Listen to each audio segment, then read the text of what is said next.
जय श्री कृष्णा। जानकारी लेकर आए हैं, जैसे कि हम वापस आ चुके हैं तीर्थ यात्रा से उत्तराखंड की। हर बार देखा जाता है कि अलग अलग स्थानों पे हम जाते हैं। इस बार पहले भी हम अलग स्थानों पे गए हैं, लेकिन हर बार वीडियो नहीं बनाते हैं। लेकिन क्योंकि इस बार हम कुछ गिनती के ही लोग गए थे, इस वजह से हमने वीडियो बनाया कि हम कहाँ गए हैं, क्या किया है। तो उत्तराखंड की यात्रा पे हम गए थे, जहाँ पे गंगा स्नान किया और एक विशेष कार्य के लिए गए थे, एक साधक के साथ, जिन्होंने अपना वो विशेष कार्य किया जिसके लिए हम उनके साथ गए थे, वो कार्य किया। और वहां के कुछ स्थानों पे हम दर्शन के लिए गए थे, जैसे कि मनसा देवी, जिन्हें नाग देवी भी कहा जाता है, जो दृष्टि प्रदान करती है। मनसा देवी जो है वो बहुत जल्द प्रसन्न होने वाली देवी है, जो हरिद्वार में ऊपर आपको पहाड़ पे मंदिर, उसका वीडियो हमने नहीं डाला, लेकिन जो मनसा देवी है उन्हीं को नाग देवी भी कहा जाता है। तो उनके मंदिर भी गए थे, चंडी देवी भी गए थे, ऋषिकेश भी गए थे। नीलकंठ का वीडियो बनाया था आपको हमने, ऋषिकेश में भी कुछ स्थान थे जहाँ पे गए, लेकिन वो जो स्थान थे ज्यादा विशेष ना होने की वजह से उनके वीडियो हमने नहीं डाले। तो हरिद्वार के जो पर्वत थे, जहां वहां पे जो जैसे हरिद्वार आप पार करते हैं, उसके बाद जो श्रृंखला शुरू होती है, पर्वत श्रेणी शुरू होती है, यहाँ पे बहुत ही चमत्कारिक स्थान है। हर पहाड़ पे किसी न किसी साधु महात्मा के आश्रम दिखाई देते हैं। जैसे कि अगर जो लोग सूक्ष्म शरीर में प्रवेश करते हैं या जो सूक्ष्म जगत को देख सकते हैं, वो देखेंगे, उनको वहां पे दिखाई देगा कि वहां पे हर पर्वत पे किसी न किसी ऋषि का आश्रम जैसा दिखाई दे रहा है। बहुत सारे उनके जो भक्त हैं वो उनकी सेवा कर रहे हैं। बहुत ही अद्भुत दृश्य दिखाई देते हैं वहां की श्रृंखला में। नीलकंठ में जाके अगर आप देखेंगे तो नीलकंठ महादेव का जो मंदिर है वो एक तरफ है, और दूसरी पहाड़ी पे एक बहुत बड़ा द्वार दिखाई देता है, एक बहुत बड़ा दरवाजा दिखाई देता है। और जब आप उस दरवाजे के सामने जाके खड़े होते हैं तो सामने ही आपको बहुत ऊंचाई पे एक सिंहासन दिखाई देता है, जिसपे एक राजा बैठे हुए दिखाई देते हैं। लेकिन वो जो राजा है वो साधु के वेश में बैठे हुए हैं। वो राजा कौन थे ये तो हमें नहीं पता, लेकिन इस तरह का वहां पे दृश्य जो है वो दिखाई देता है कि किसी न किसी राजा का वहां पे कुछ न कुछ पहले रहा होगा, जिन्होंने वहां पे साधना की थी। उस क्षेत्र में अगर देखा जाए, उत्तराखंड की जो श्रेणी है, पर्वत श्रेणी है, वहां पे जब देखा कि हर पर्वत पे किसी न किसी तरह की साधना की गई है। जगह जगह पे देवियों के यानी कि स्त्रियों के भी आश्रम है, जहाँ पे स्त्रियां जो हैं वो साधना कर रही हैं। वहां पे पुरुषों के भी आश्रम में अलग अलग है, लेकिन जैसे कि आमतौर पे आपने देखा होगा, आप देखते होंगे कि स्त्री और पुरुष के एक ही आश्रम में दिखाई देते हैं, लेकिन वहां ऐसा नहीं था। वहां स्त्रियों के आश्रम अलग थे और पुरुषों के आश्रम अलग थे, ऐसे दिखाई देते हैं वहां पे। और देखा जाता है कि कुछ आश्रम तो ऐसे भी वहां पे दिखाई दिए जहां पे सीधे स्वर्ग की सीढ़ियां दिखाई दे रही थी, कि वहां पे जिन साधु महात्माओं ने वहां पे साधना की, उनका प्रताप इतना था, उनका तपोबल इतना था कि वो तो चलेगा, लेकिन उनके पीछे सीढ़ी छोड़ के चलेगा, जिसमें उनके जो चेले थे, उनके जो शिष्य थे, जो उनके आश्रम में सेवा करते थे, उन सबको भी वो लेके चले गए। तो ये दृश्य जो अभी फिलहाल में वहां ऐसा कुछ नहीं है, लेकिन ये पहले किसी समय घटनाएं हुई है जो दिखाई देती है वहां पे।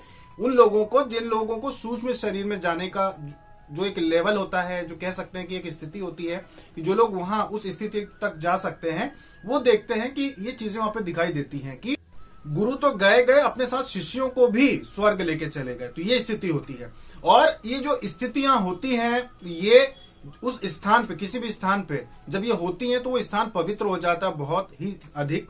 एक बहुत ही उच्च कोटि के संत कह सकते हैं हमें वहां पे मिले थे। हमने कुछ बातें की, उनसे हमने पूछा कि यहाँ पे जो लोगों ने पहले के समय में साधनाएं की है, सब कुछ उनका ज्ञान, उनकी भक्ति, उनके तरीके तो समझ में आए, लेकिन कुछ बातें जो बहुत सारे साधक जानना चाहते हैं कि वो कौन सा मंत्र या कौन सी सिद्धि या कौन सी विद्या है जिसका वो उपयोग करते थे कि बिना खाए पिए भी वो जी जाते थे। बहुत सारे साधक कहते हैं कि भाई हम तो पहाड़ों पे चले जाएंगे और साधना करना चाहेंगे। तो आखिर ऐसा होता कैसे था कि सभी के पास एक जैसी सिद्धि, सभी के पास एक जैसी शक्ति, कि सभी लोग जो थे वो बिना खाए पिए कैसे यहाँ पे साधना कर लेते थे, तपस्या कर लेते थे। तो उन संत ने कहा कि ये जो क्षेत्र है, क्षेत्र मतलब कोई एक राज्य नहीं, बहुत लंबा, मतलब उसमें कह सकते हैं कि कई राज्य आ जाते हों, एक बहुत बड़ा क्षेत्र विशेष है, जिसको मंत्रों के द्वारा जागृत कर दिया गया है। स्वयं भगवान के द्वारा, भगवान शिव के द्वारा जागृत कर दिया गया है कि यहाँ पर कोई भी व्यक्ति अगर तपस्या करेगा, साधना करेगा, तो अगर वो साधना कर रहा है तो यूं ही रह रहा है तो नहीं, अगर वो साधना कर रहा है, किसी भी प्रकार की तपस्या कर रहा है, मंत्र जप कर रहा है, अनुष्ठान कर रहा है, तो उसका शरीर वातावरण से जो भी आवश्यक तत्व होते हैं शरीर को जिंदा रखने के लिए, जीवित रखने के लिए, वो वातावरण से ग्रहण कर लेगा। और यही शक्ति यहाँ के पेड़ पौधों में भी है, क्योंकि यहाँ की जो भूमि है, इसमें ये भगवान शिव के द्वारा शक्ति दी गई है कि भूमि को जागृत किया गया। साधारण सा कोई तपस्वी अगर वहां पे साधना करने के लिए पहाड़ों पे चला जाएगा और साधना में बैठ जाएगा और अगर वो खाना पीना धीरे धीरे धीरे धीरे छोड़ देगा तो कुछ दिनों के बाद ये स्थिति आ जाएगी कि वातावरण से ही उसका शरीर जो है वो भोजन पानी सब ग्रहण करने लगेगा, फिर उसको भूख नहीं लगेगी। ये होता है। इस वजह से जो साधु महात्मा हुआ करते थे, इसके लिए उनको कोई अलग से सिद्धि नहीं करनी पड़ती थी। सिद्धि होती थी अन्य जगहों पे साधना करने के लिए, लेकिन वहां पे इन पहाड़ी क्षेत्रों में साधना करने के लिए किसी सिद्धि की आवश्यकता नहीं पड़ती थी। ये पहले से जागृत है। यहाँ पे जो भी आके साधना करेगा उसको भोजन पानी अपने आप त्याग हो जाएगा। वो बगैर खाए पिए भी जी सकता है कई वर्षों तक, जब तक उसकी आयु है वो साधना तपस्या कर सकता है। इसी कारण जो पहले के समय के जो लोग थे वो पहाड़ी क्षेत्रों में आके और साधना करते थे, इसीलिए तपोभूमि कहा जाता है। और बहुत सारी ऐसी जगह है जहां पे, जैसे अब आप देखेंगे कि भाई पहाड़ी क्षेत्रों में जा रहे हैं तो ठंड ज्यादा है, बहुत सारे ऐसी तपोभूमि है यहाँ पर जहां पर अगर साधना करने के लिए कोई व्यक्ति जाएगा तो वो देखेगा कि जैसे उस स्थान पे प्रवेश करेगा, ना वहाँ ठंड रहती है और ना वहाँ गर्मी रहती है, वहाँ का वातावरण भी एक जैसा ही रहता है, अनुकूल रहता है। ऐसे ऐसे स्थान है। ये उन तपस्वी ने बताया कि उन स्थान पे अगर कोई भी व्यक्ति जाएगा, अगर वो कपड़े नहीं भी होंगे और वो झांक के वहां पे बैठ जाएगा तो ना तो उसे भूख प्यास लगेगी और ना ही उसको वहां पे सर्दी ना गर्मी कुछ अनुभव नहीं होगा, और साधना वो कर सकता है, तपस्या कर सकता है। ऐसे ऐसे स्थान भरे पड़े हैं जिनकी जानकारी लोगों को नहीं है। और आज के समय में जो लोग पूछते हैं कि क्या ऐसी कोई सिद्धि है जिससे खाना पीना का त्याग हो जाता है, तो उसके लिए बता दें कि ये जो तपोभूमि होती है संत महात्माओं की, और खास करके ये जो पहाड़ी क्षेत्र है, जैसे हिमालय की जो क्षेत्र है, उत्तराखंड के, हिमाचल प्रदेश के, जो ऐसे कैलाश पर्वत है, ऐसे कुछ क्षेत्र हैं जिनको भगवान शिव ने जागृत कर दिया था, जिससे कि यहाँ पे साधना तपस्या करने वाले जो साधु महात्मा रहेंगे उनको ये सुविधा रहे कि वो चाहे तो अपनी स्वेच्छा से अन्न जल का त्याग कर सकते हैं। और इसका ही प्रभाव पेड़ पौधों पे भी पड़ गया कि अगर यहाँ पे बारिश ना भी हो तब भी यहाँ के पेड़ पौधे जो है वो जीवित रह सकते हैं। और बहुत सारी ऐसी जो बहुत ही दुर्लभ जो जड़ी बूटियां हैं उनके जीवित रहने का भी यही कारण है कि बहुत सारे क्षेत्र ऐसे हैं जब बारिश होती ही नहीं है, उसके बावजूद भी वहां पे ये जो बूटियां होती हैं ये अपने आप स्वतः वहां पे फल फूल जाती हैं। तो ये कारण है कि ये भूमि ही जागृत होती है। ये जानकारी उन्होंने दी। तो हरिद्वार में जैसा हमने आपको बताया कि मन तो ऐसा कर रहा था, वहां पे उन दिव्य आत्माओं को देख के इच्छा तो ऐसी हो रही थी कि बस अब यही रुक जाओ और आगे की जो जीवन है वो तपस्या में बिता दो। लेकिन कहते हैं कि मनुष्य के साथ बहुत सारी जिम्मेदारियां चलती है, जिन जिम्मेदारियों को पूर्ण करने के बाद अवश्य ही ऐसे ही स्थान पे बाकी का जीवन बिताना चाहिए। क्योंकि आप जब समाज के बीच में रहते हैं तो आपको अच्छाइयां और बुराइयां दिखाई देती है, लेकिन जब आप एक अच्छे स्थान पे जाते हैं वहां पे सिर्फ और सिर्फ भक्ति दिखाई देती है, तपस्या दिखाई देती है, जो मूल आधार है, मूल कारण है मनुष्य के जीवन लेने का। इसीलिए वहां पे क्षेत्र में जाके ऐसा लगता है कि बस अब लौटना नहीं है, यहीं रुक जाओ।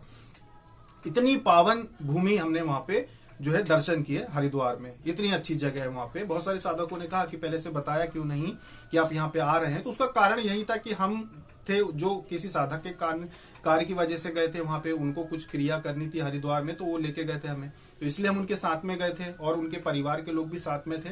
इस वजह से हमने किसी को बताया नहीं कि वो जो कार्य करने गए हैं वो हो जाए।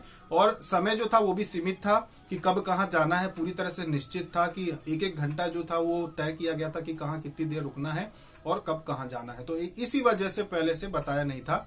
जन्मदिन का आपको बता दिया था, अभी जो है जन्मदिन के विषय में बता दिया, पहले बताया नहीं कभी, पर बता दिया क्योंकि पिछले वर्ष ऐसा हुआ था।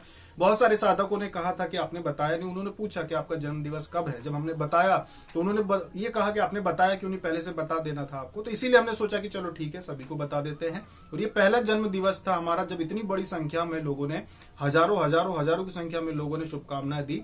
तो उन सभी को भी हमारी तरफ से शुभकामनाएं, नए वर्ष की भी। और बहुत बहुत धन्यवाद कि आपने हमें जन्मदिन की इतनी अधिक बधाइयां दी कि पहले ऐसा होता था कि निकल जाता था जन्मदिन, ध्यान ही नहीं जाता था, भूल जाते थे कई बार कि जन्मदिन आके चला गया। लेकिन इस बार इतनी बधाइयां दी कि पूरा दिन लोगों को जो है धन्यवाद और नया वर्ष की शुभकामना देने में ही बीत गया। तो ये थी जानकारी हरिद्वार की जो तपोभूमि है उसके ऊपर, कि वहां पे देखा जाए हरिद्वार से लेकर ऋषिकेश और नीलकंठ जहां तक हम गए थे, हम और ऊपर नहीं गए, अगली बार जाएंगे। अभी जहां जहां हम गए थे वहां पे हमने देखा कि कई सैकड़ों की संख्या में आश्रम किसी समय में उपस्थित है जंगलों में। आज तो जंगल है वहां पे, लेकिन जो पवित्र भूमि होती है, तपोभूमि होती है, वो खींचती है, आकर्षित करती है साधकों को। तो हम जब गए तो हमें हर जगह की तपोभूमि का पता चल रहा था कि यहाँ पे तपोभूमि है, यहाँ पे किसी महिला की तपोभूमि है, कोई माता जी थी उनकी तपोभूमि है, यहाँ पे पुरुष की तपोभूमि थी। तो वहां पे सैकड़ों की संख्या पे पहाड़ों पे तपोभूमि है, जो कि अब तो जंगल बन चुकी है, लेकिन बहुत ही बड़ी संख्या में वहां पे बहुत पवित्र आत्माएं जो है वहां पे निवास करती हैं। और बहुत सारी तो ऐसी आत्माएं जो जा चुकी हैं, उन्होंने अपना जीवन भक्ति से पूरा कर दिया और जा चुकी हैं, मोक्ष मिल चुका है, लेकिन उनका जो स्थान है आज भी वहां पे उनकी छवि दिखाई देती है कि यहाँ पे ये शक्ति थी और यहाँ पे ये आश्रम था। तो अगर आप जाते हैं तो वहां पे आपको बहुत सारे आश्रम ऐसे देखने को मिलते हैं, वहां पे जाइए, दर्शन कीजिए, बहुत अच्छी जगह है। और अगली बार जब जाएंगे तो हो सकता है कि 15 दिन के लिए जाएं वहां पे, क्योंकि जितने भी स्थान छूट गए हैं वो सभी जगह पे जाएं। और दूसरी जगह जहाँ पे अब आगे से जाएंगे तो बताकर जाएंगे हम, जिससे कि वहां के जो साधक हैं ज्यादा समय नहीं लेना, पर इतना है कि 5 मिनट 10 मिनट तो जो है मिलना हो सके साधकों से जो वहीं रहते हो, दूर से कोई नहीं आना। जिस शहर में जाएंगे वहीं के कोई साधक है तो वो तो मिल सकते हैं। तो ये व्यवस्था आगे की हमारी पूरी कोशिश रहेगी। तो अभी और वीडियो बनाएंगे आज की ही तारीख में आपके लिए। अभी तक के लिए इतना ही। जय श्री कृष्ण।